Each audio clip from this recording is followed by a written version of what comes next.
Hi, it's Jennifer Mazzarolo of Maverick Consulting Group, and here is today's Maverick Moment.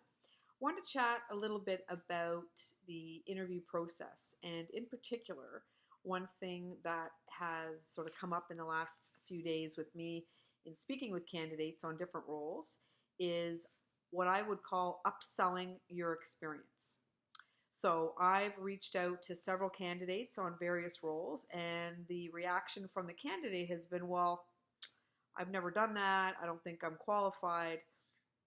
And there's been this immediate reaction to downplay their experience.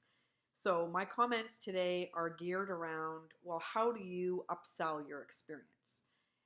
Obviously, I only work with candidates and clients that have openness and honesty and integrity, and I operate that way myself. But I want people to understand there's a way that you can market your experience. And even if you feel you're light on experience in certain areas required by the job description, you can still potentially be submitted on a short list and get an interview and get the job.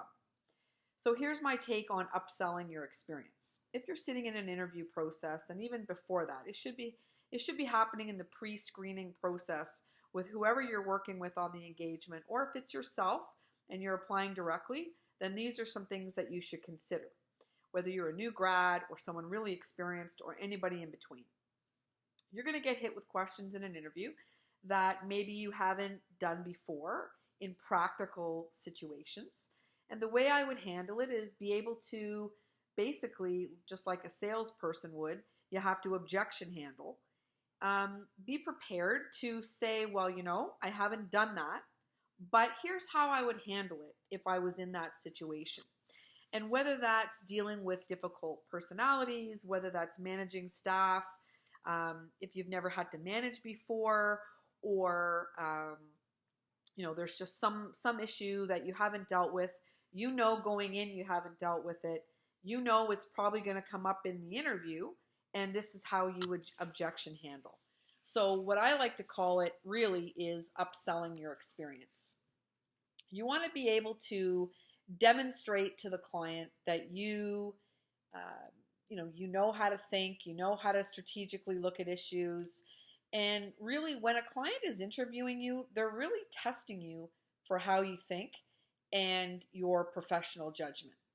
So if it was me and I was in an interview, or I was the client and I was asking the questions, I wouldn't be so fussed about whether the candidate has or hasn't done that particular thing or handled that particular technical or people issue. I would be more interested in understanding how they would handle it if they haven't. Everyone is going to bring examples to an interview. That's great.